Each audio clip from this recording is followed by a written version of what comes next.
Waktu adalah hal yang paling berharga di dunia ini. Inilah cerita Aiba Kouji, siswa SMA umumnya paling mager dengerin khotbah wali kelasnya, Takamachi. Hingga suatu ketika, tiba-tiba seisi ruangan berhenti bergerak. Gak cuman seisi ruangan itu aja, tapi semuanya. Dan waktu juga ikut berhenti. Pada awalnya, Aiba ngerasa kegirangan. Tapi, gimana kalau selamanya terus begini? Sewaktu mikirin ini, tiba-tiba dia sadar dan langsung udah di kelas. Waktu juga kembali berjalan normal. Kejadian ini nggak cuma sekali, tapi setiap hari. Tepat pukul 1 siang lewat 35 menit, waktu berhenti. Dan normal lagi setelah 1 jam. Sampai suatu ketika, dia itu ngerasa bosen dan kepengen nyari cewek. Karena sekolahnya itu khusus laki-laki. Jadi dia pergi ke Kibino Academy, sekolah khusus perempuan. Di sana, dia nggak sengaja ketemu sama cewek yang lagi duduk gambar sesuatu. Sewaktu Aiba nyapa dia, si cewek ini kaget karena ternyata ada orang yang bisa gerak selain dia. Aibanya juga kaget karena nggak nyangka kalau si cewek ini bisa bergerak. Awalnya si cewek ini salah paham ke Aiba. Ini ngapain anak cowok apalagi dari sekolah khusus laki-laki datang ke sekolah khusus cewek? Karena Aiba ini nggak punya pacar, dan ya cukup menyedihkan juga. Dia ngerasa bahkan kedatangan dia yang nggak ada niatan berbuat jahat pun disalahpahami sama si cewek ini. Akhirnya ya dia nyerah dan ninggalin si cewek ini. Tapi si cewek ini ternyata nggak mau ngelepasin Aiba. Dan ujung-ujungnya mereka saat itu jalan-jalan bareng sambil kenalan satu sama lain. Sewaktu mereka jalan-jalan, mereka sadar kalau apapun yang dilakuin pas waktu berhenti bakal reset ke semula, kecuali ingatan mereka. Selagi mereka ngobrol-ngobrol, saking gak pernahnya Aiba itu interaksi sama cewek, sekalinya interaksi asbun banget. Tiba-tiba malah gombalin cewek ini kalau dia bakal merindukan kecantikannya nanti. Karena sebenarnya dia pengen ngajak cewek ini jalan-jalan lagi besok saat waktu berhenti. Awalnya canggung sih, tapi ya setelah itu cewek ini akhirnya mau. Dan cewek ini memperkenalkan namanya Shinomiya Tokine. Shinomiya, nama yang selalu membekas di ingatan Aiba. Karena posisi peringkat pertamanya saat tes di SMP membuat perjuangan Aiba selama ini seolah-olah sia-sia. Hari itu dia ditakdirkan bertemu dengan seseorang yang sebenarnya tidak ingin ia pernah temui lagi. Bagi Aiba, dia selalu hidup dalam bayang-bayangan orang yang lebih unggul dari dia. Contohnya adalah kakak perempuannya. Dia selalu terlihat seperti orang yang ditakdirkan sebagai seorang pemenang. Semasa dia sekolah, dia selalu peringkat pertama. Bahkan saat tes masuk perguruan tinggi yang terkenal sulit pun, dia lulus dengan mudah. Pekerjaan, dia jadi asisten dosen di perguruan tinggi bergengsi. Orang-orang di lingkungannya pada akhirnya menaruh ekspektasi ke Aiba, sang penerus kakaknya. Padahal berbanding terbalik, dikala dia berusaha keras mati-matian, dia belum bisa peringkat pertama saat itu. Sedangkan kakaknya, terlihat nggak ada keseriusan belajar pun dia berhasil. Begitupun Shinomiya Tokine, seseorang yang Aiba anggap jenius, seolah-olah dia mudah mematahkan perjuangan Aiba selama ini. Dari sini, Aiba merasa tertinggal. Dia sadar kalau dirinya bukan seperti mereka. Nilainya menurun seiring waktu, dan ketika dia ditanya oleh wali kelasnya Takamachi Sensei tentang survei karirnya yang ingin jadi dokter, justru dipertanyakan. Tapi ya, perasaan minder Aiba ini perlahan-lahan mulai dipatahkan. Sewaktu dia janjian ketemu sama Shinomiya saat waktu berhenti, dia sempat nanya tentang karirnya atau impiannya. Bagi Shinomiya, dia nggak punya impian dan hidup dengan apa adanya. Survei karirnya ya dia isi dengan melanjutkan pendidikan lebih tinggi. Bagi Aiba ini kan aneh gitu. Biasanya orang-orang sepertinya itu identik ambisius, pengen meraih impiannya. Tapi enggak bagi Shinomiya. Sewaktu mereka lagi ngobrol santai, Shinomiya bingung saat itu. Buat hari esok enaknya ngapain gitu. Dan dia berharap kalau Aiba ngajak dia ke suatu tempat. Aiba kemudian ngusul, gimana kalau ke kebun binatang? Wah, seketika Shinomiya kegirangan karena dia bayangin gimana kalau dia bisa megang semua hewan sepuasnya sewaktu jam berhenti. Kan menarik banget. Begitu juga Aiba. Setelah mereka sepakat janjian ketemu di kebun binatangnya langsung, semalaman dia nggak bisa tidur bayangin bisa ngedate sama cewek pertama kalinya di hidupnya. Tibalah waktunya ngedate sama Shinomiya. Seperti selayaknya orang-orang baru pertama kali ngedate, perasaan nervous selalu ada pada diri Aiba. Dengan memakai seragam sekolah, mereka di hari itu benar-benar menikmati semuanya di saat waktu berhenti.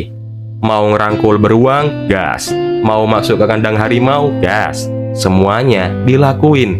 Hingga saking capeknya mereka keliling, waktu istirahat, Aiba sudah siap nyediain teh. Effortnya patut diakui jempol. Gak cuma teh aja, tapi juga bekal buatan dia buat Shinomiya. Awalnya respon Shinomiya kayak kurang gitu, dan Aiba sempet maklumin sih, karena sebelumnya dia udah diperingati kakaknya kalau ngedate bawa bekal itu kayak orang kaku.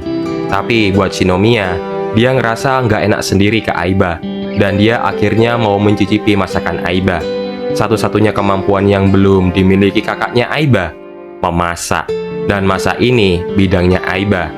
Ngelihat ekspresi Shinomiya, Aiba sadar kalau Shinomiya nggak seperti apa yang ia bayangkan. Kehadirannya membuat merasa diterima tanpa dikritik, dibandingkan ataupun ditolak oleh orang-orang di sekitarnya. Untuk itu, ia bersyukur.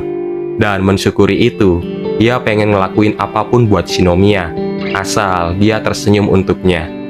Cuman, sayangnya, waktu kembali berjalan normal tanpa berkata permisi, dan Shinomiya tiba-tiba menghilang dari hadapan Aiba. Awalnya dia berharap kalau Shinomiya akan datang lagi ke hadapannya sambil membawa tiket seperti sebelumnya. Cuman, 1 jam penantian, Shinomiya tidak kunjung datang.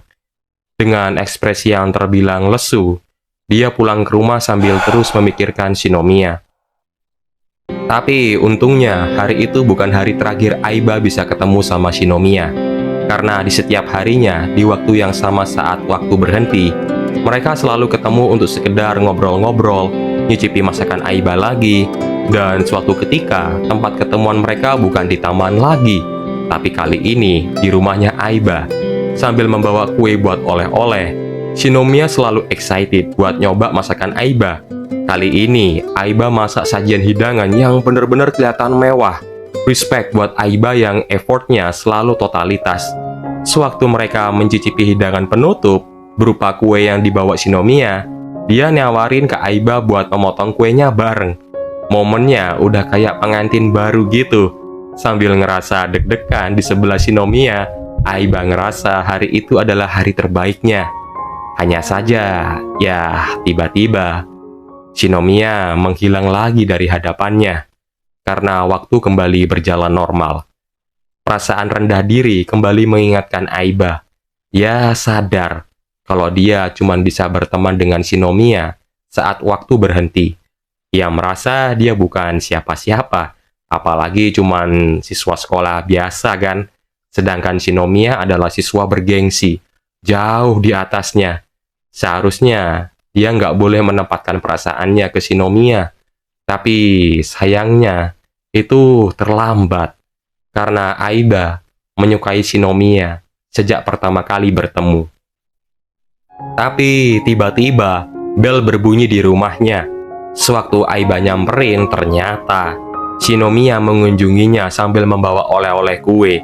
Hari itu Aiba sadar kalau overthinking rendah dirinya mulai perlahan sirna.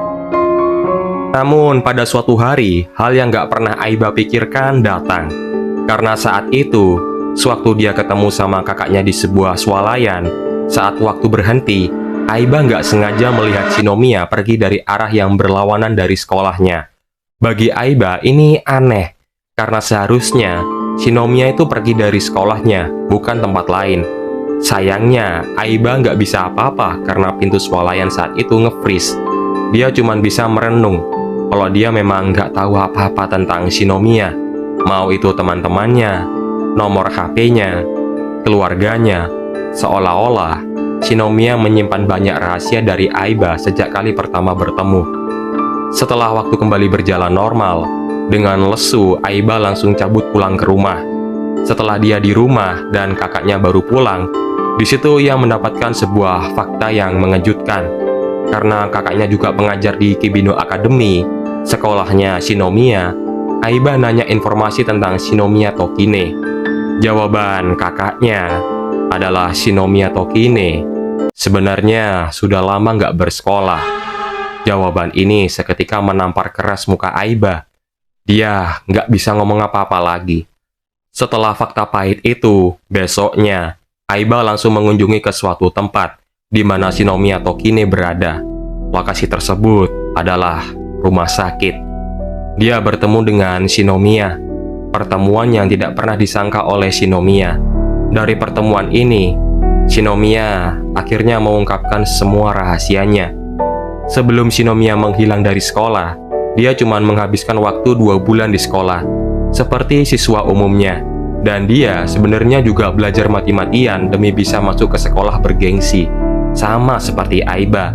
Tapi kenyataan pahit harus mematahkan impiannya untuk bersekolah seperti siswa umumnya, karena dia mengidap penyakit bernama Wilson, sebuah penyakit langka yang menyerang organ hati seseorang, di mana kondisi tubuh nggak bisa membuang kelebihan zat tembaga dalam tubuhnya. Akhirnya ya dia cuma bisa dirawat di rumah sakit. Pengobatan paling efektif adalah menerima setengah donor organ hati orang untuk menggantikan bagian yang rusak. Cuman karena Shinomiya memiliki golongan darah yang langka, hanya orang-orang tertentu yang bisa. Kakek dan neneknya nggak bisa mendonorkan karena mereka tidak memiliki hubungan darah. Karena ibunya Shinomiya itu adalah anak angkat mereka, dan ibunya udah meninggal. Sedangkan ayahnya udah lama cerai dengan ibunya sewaktu Shinomiya masih kecil karena konflik dengan kakeknya. Sewaktu kakeknya tahu kalau Shinomiya butuh donor organ dan mengunjungi ayah Shinomiya, ironisnya, ayahnya Shinomiya menolak dengan tegas untuk mendonorkan sebagian organnya. Meskipun kakeknya membungkukkan tubuhnya dan memohon-mohon. Lebih ironisnya lagi, ternyata ayahnya Shinomiya sudah memiliki keluarga baru sejak Shinomiya ditinggalkan sewaktu kecil. Dari sini, pada suatu momen tepat pada pukul 1 siang lewat 35 menit, saat Shinomiya di rumah sakit, seketika waktu berhenti. Shinomiya berpikir kalau fenomena ini penyebabnya adalah dia. Dan sejujurnya, dia nggak tahu kenapa bisa seperti ini. Mungkin saja ini adalah kesempatan Shinomiya untuk menikmati hidup dari setiap waktu yang hilang atau lost time sebelum dia benar-benar meninggal. Dan setiap 1 jam di saat waktu berhenti, itu mengikis umur Shinomiya perlahan. Dan sekarang, dia sudah memasuki fase kritis, di mana opsi satu-satunya cuma dari donor organ. Kemudian, tangan Shinomiya memegang wajah Aiba. Dia ngerasa kalau wajah Aiba kenapa harus lesu. Selama ini, dia berterima kasih ke Aiba. Karenanya, ia bisa ngerasain gimana ditemenin seseorang untuk menjalani hidup di luar tanpa merasa kesepian. Shinomiya merasa benar-benar bahagia selama ini dengan Aiba. Oleh karena itu, Shinomiya ingin hubungan ini berakhir. Karena Shinomiya sadar bahwa dia nggak mau membawa Aiba terus hidup sambil mengingat dirinya nanti setelah dia tiada. Dan dia meminta maaf karena sedari awal dia udah jahat ke Aiba, karena telah membuat Aiba hadir di kehidupannya seperti ini. Tiba-tiba, lagi dan lagi, Shinomiya menghilang dari hadapannya. Kosong. Itulah yang Aiba rasakan setelah ia mendapati fakta pahit mengenai rahasia Shinomiya. Sepulang dari rumah sakit, Aiba nggak bisa berhenti berpikir tentang Shinomiya. Mulai dari sejak Shinomiya menolak bento buatan Aiba, ternyata memang penolakan itu bukan tanpa alasan. Setiap olahan masakan Aiba itu adalah pantangan bagi Shinomiya. Aiba terus mempertanyakan dirinya sendiri, kenapa harus dia yang bisa tetap bergerak di saat waktu berhenti? Apakah ini adalah cara permintaan tolong dari Shinomiya untuk membantunya? Tapi gimana cara membantunya? Aiba nggak pernah berhenti berpikir, terutama saat fenomena waktu berhenti ini terjadi. Pemicunya pasti memang Shinomiya, tapi harusnya lebih daripada itu. Dan suatu ketika, saat Aiba di sekolah, jam menunjukkan pukul 1 siang lewat 35 menit, Waktu kembali berhenti. Semua membeku, dan Aiba mencoba mengetes satu hal. Dia keluar dari kelasnya dan beberapa saat langsung kembali lagi. Ternyata Takamachi alias wali kelasnya termasuk orang yang ikut berperan di balik fenomena ini. Takamachi nggak menyangka kalau Aiba bisa tahu dirinya juga bisa bergerak di balik fenomena ini. Apalagi mengetahui bahwa dia ternyata adalah ayahnya Shinomiya. Penjelasan Aiba terdengar simpel, karena dia baru sadar sewaktu pertama kali dia bisa bergerak saat waktu berhenti. Dia nggak sengaja ngelirik jendela kelasnya, dan saat itu posisi Takamachi udah berpindah. Hari itu, Aiba akhirnya memahami mengapa dia jadi orang yang bisa ikut terlibat di fenomena ini, padahal dia nggak punya ikatan darah. Karena Aiba adalah murid Suou Academy, tempat ayahnya Shinomiya mengajar. Dia seperti sebuah perantara pesan antara hubungan seorang anak dengan ayah. Dari sini, satu-satunya permintaan Aiba adalah dia memohon agar Takamachi mau mengobrol sebentar dengan anaknya.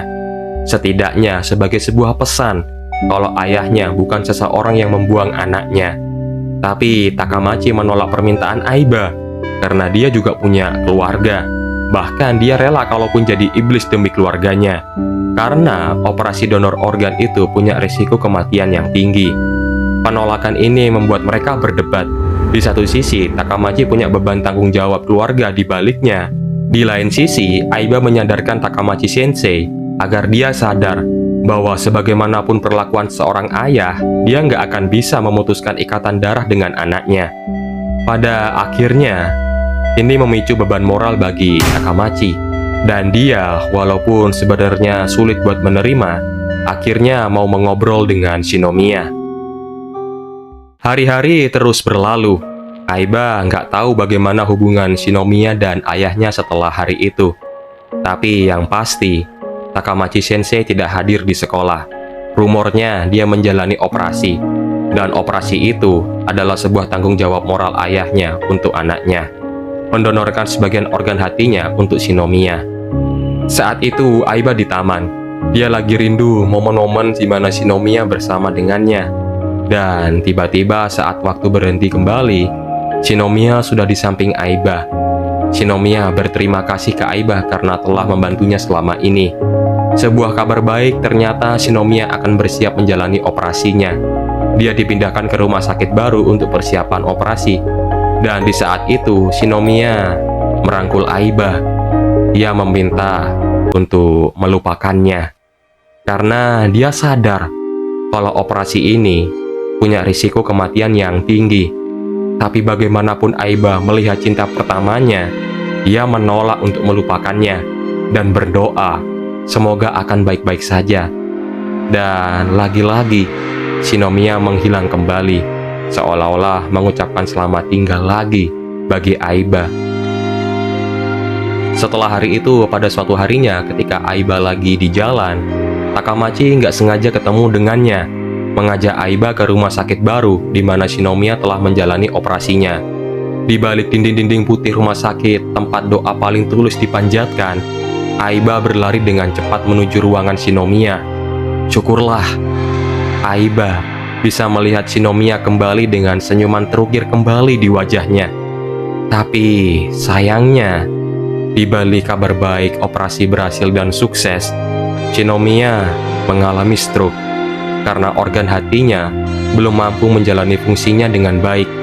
Dan kabar buruknya, Shinomiya akan beristirahat untuk waktu yang tidak bisa ditentukan. Karena otak Shinomiya mulai mengalami mati. Sederhananya adalah koma.